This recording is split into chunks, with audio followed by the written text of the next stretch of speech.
Okay, so let me start. Yes, welcome to the PackagingCon session. Thanks for accepting this session.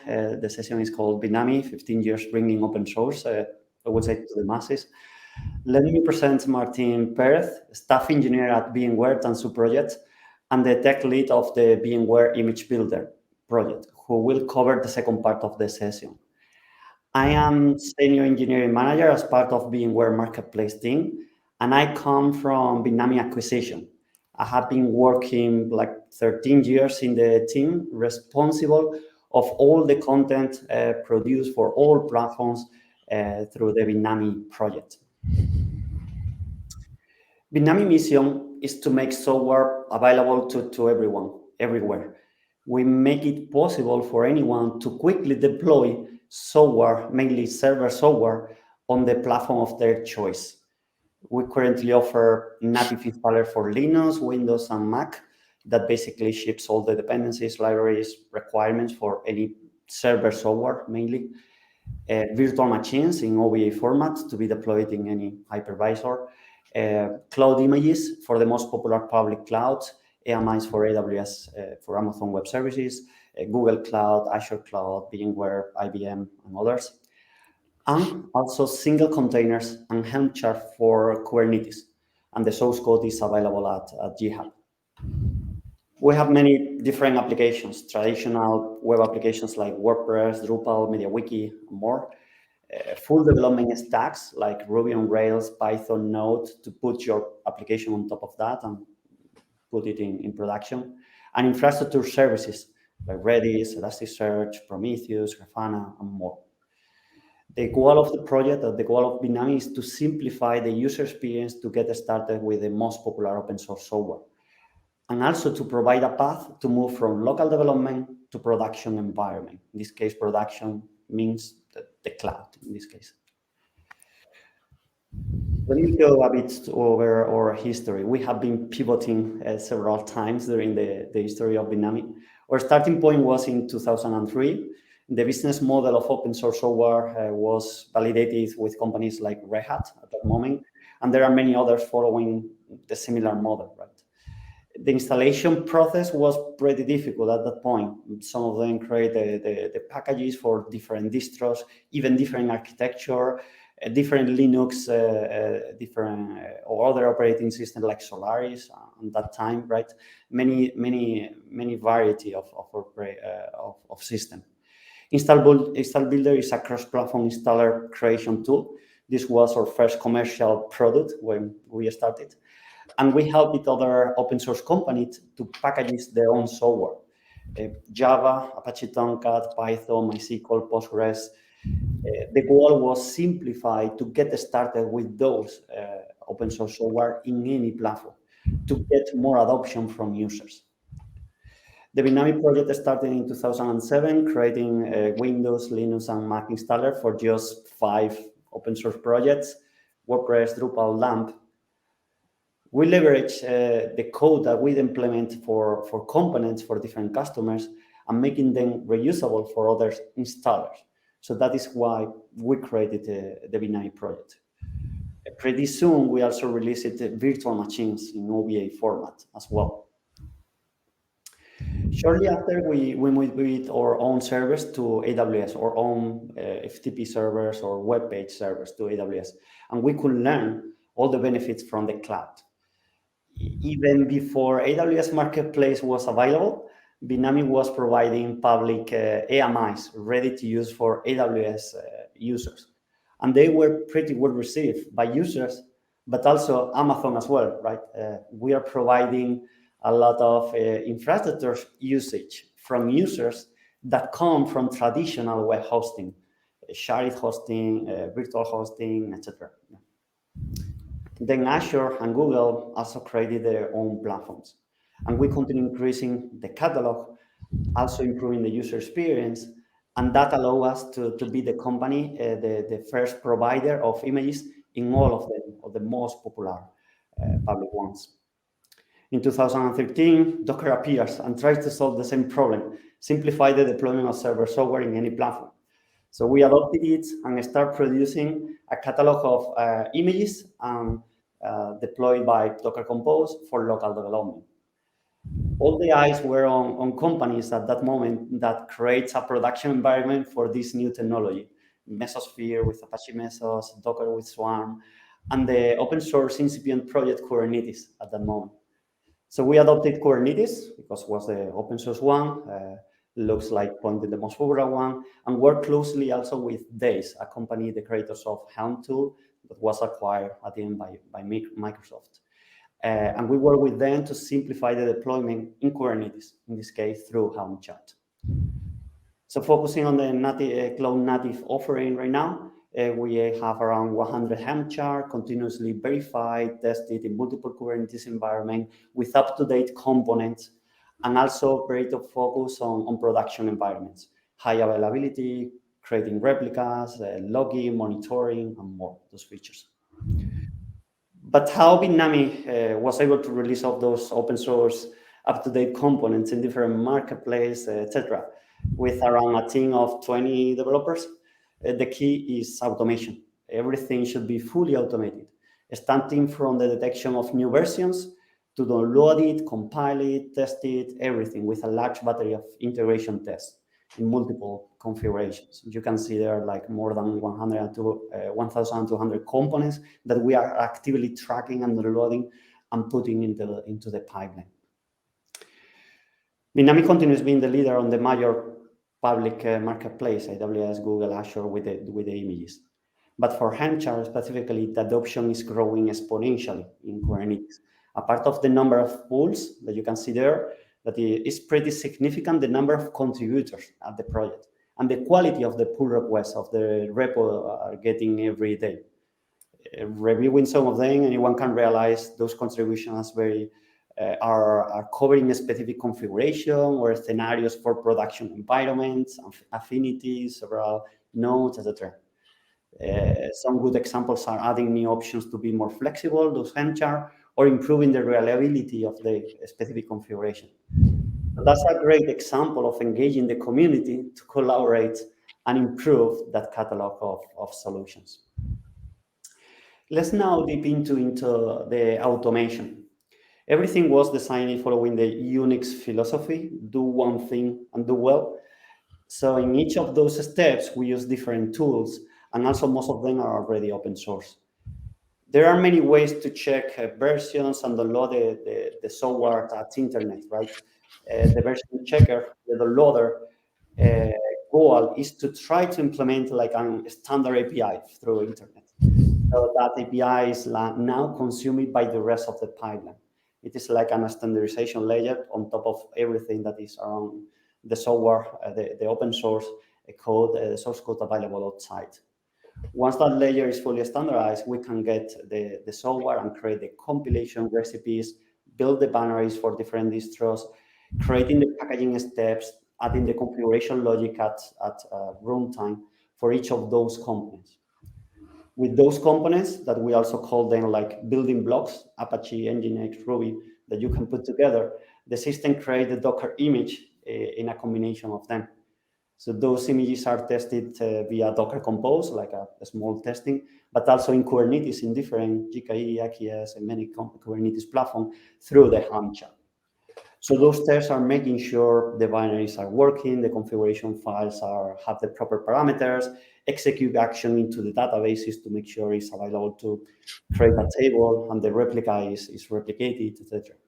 So after the changes are integrated into the Git repo and create the artifact to be released, the Helm chart is published into the chart repository or to the marketplace as well. So all those steps are connected through a pipeline, and as part of the input-output, there are always metadata files to transfer information from one to other. Like you can check the license at the source code at the download part, and then use that license validation checking to put all the licenses into the image. As a summary, the core of Bitnami is a set of validation tools, recipes, and scripts that automates the whole life cycle of the components, deploying, validating, etc. That allows Bitnami to provide tested and up-to-date components. That is probably one of the most important factors for having secure applications. If we say the core is the automation, I would like to say the heart that keeps everything running is the community. That community of contributors to keep demanding new features and software available, and the team behind Bitnami that are now part of VMware that use that feedback to incorporate to the product. So now Martin will cover that we are working on to make sure those functionalities of the pipeline can be also available for anyone. I'm going to stop sharing. Okay, let me try to share my screen here. And I don't know if Wolf needs to move it. Yeah, there it is. Thank you. So yeah, thank you, Beltran, and thank you, PackagingCon, for having me and us here. I wanted to start with this.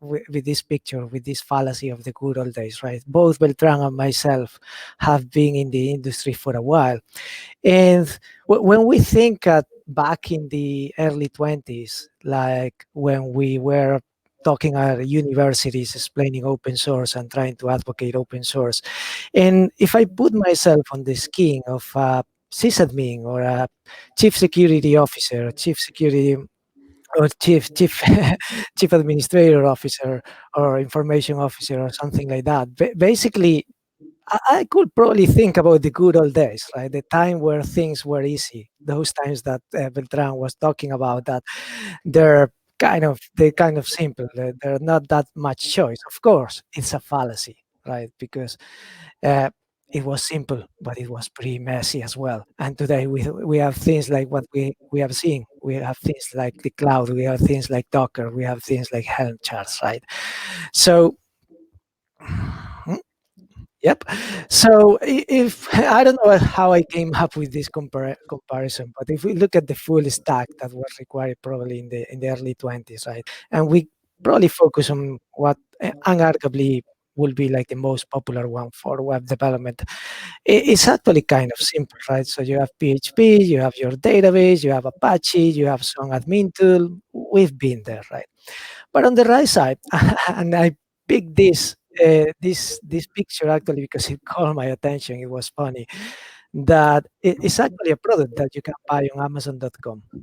It's a set of stickers, and that costs like a couple of bucks. And that I'm going to assume that is maybe the minimal set of stickers that you have to put in your laptop to be like a cool developer. Of course, it's not, but it actually gives you an idea about the choice that we have today, right?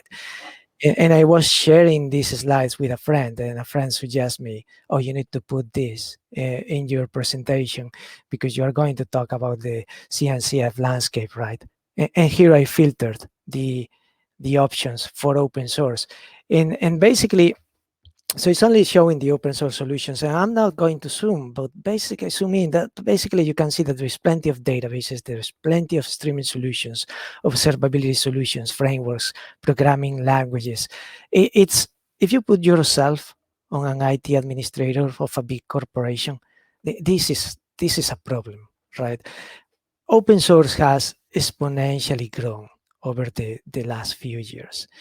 And whereas this is fantastic, it actually brings challenges because myself, I'm a software developer. And when I go to a company, I actually want choice. I want to choose the latest programming language. I want to choose the latest library. But on the other hand, operators, yeah, they want visibility, they want security, they want reliability, right? They're not against that choice, but they're afraid that the choice, probably against that as well. But yeah, this is kind of exacerbated with open source software to some extent because we all love open source software. But again, if you compare it with the past, in the past there was no such problem. There was not that many choice. But today, the chances that an engineering team actually releases a website to production that uses maybe a Node.js package maintained by some random guy, let's say Spain, let's say myself, that makes a mistake and introduces some some exploitable code in all your production systems.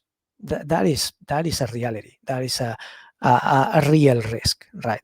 So we got the choice, and the problem is that with that choice comes the responsibility to keep all your code up to date, to keep your packages updated, to keep all the dependencies updated, to keep all the containers updated, all the virtual machines. And who is going to do that? Developers, operators?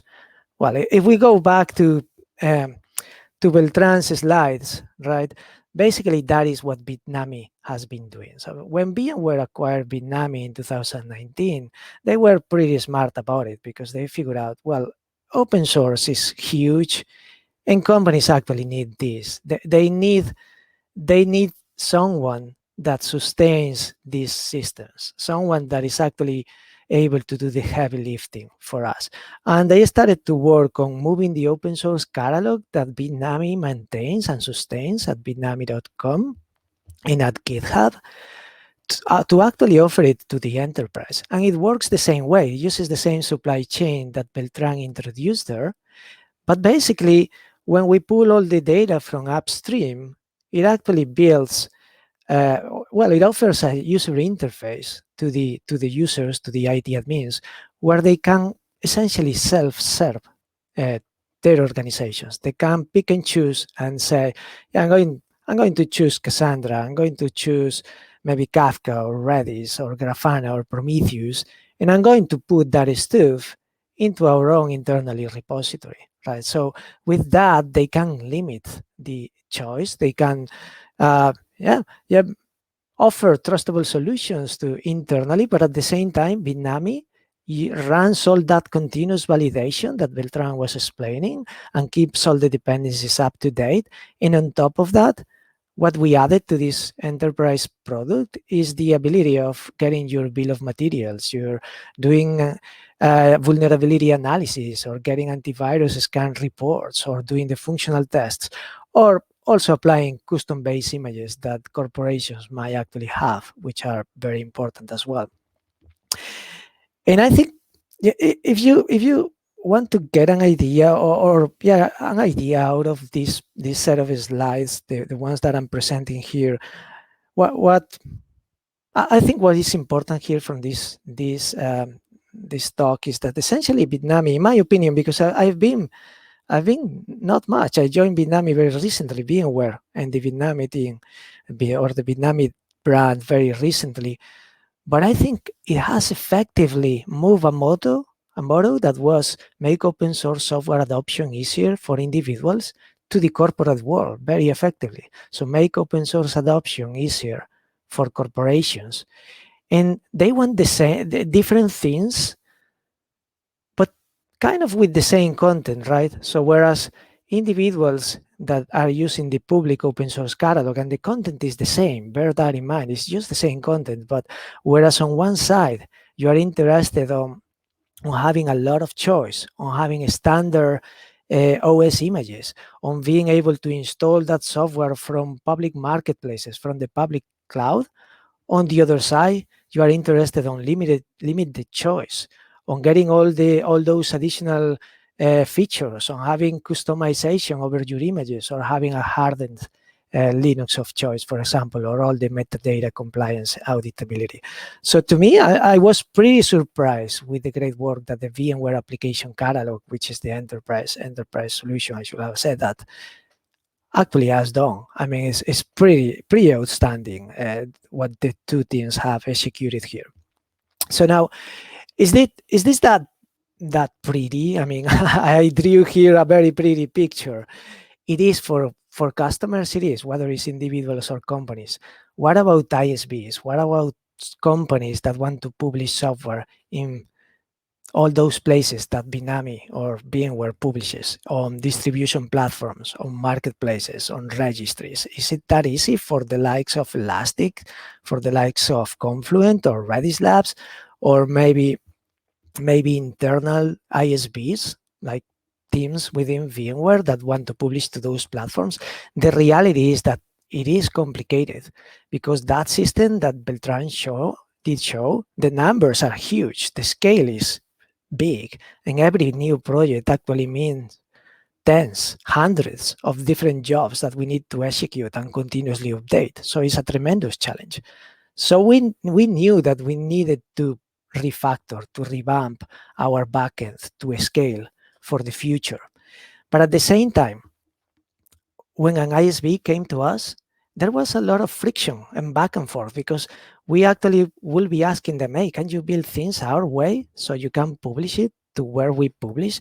And we thought, what if we take advantage of this revamping to actually launch a new service, a software as a service solution, which is this VMware Image Builder, which is a new offering that we released for ISVs, and is essentially splitting the Bitnami or the VMware marketplace supply chain into steps that represent the Bitnami know-how, all those years of expertise, and offer that as SaaS solutions, right? So if someone is interested in verifying software, they actually can just hook into those APIs from whatever supply chain they're using, GitHub or GitLab or Jenkins or Concourse, whatever. And if they want to publish to the cloud marketplaces, maybe they want to verify and publish. And all they have to do is just send a payload to a service that we can offer. So VMware Image Builder is a new service that was announced on VMworld 2021 and that we are actively developing right now. It keeps us very, very excited to everyone.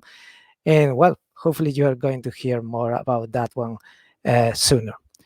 And I think that's all I had to share. Thank you, everyone. Again, I don't know if there are any questions or Wolf is around. Hey, yes, thanks for the talk. Really nice. I don't see any questions yet, but let's see if the audience has any.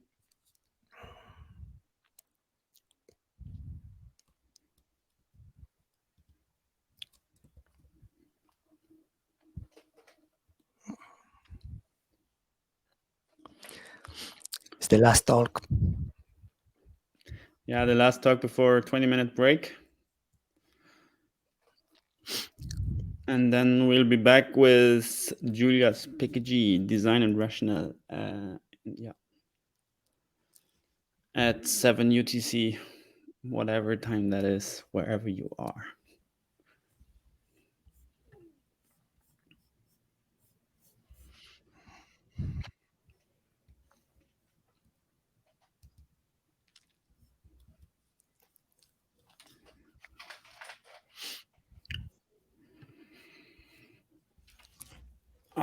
Yeah, I don't see any questions coming up, but make sure to be in the room 1 element IO chat, and if there are any questions coming in by text, then it would be great if you're there to answer them. And thank you.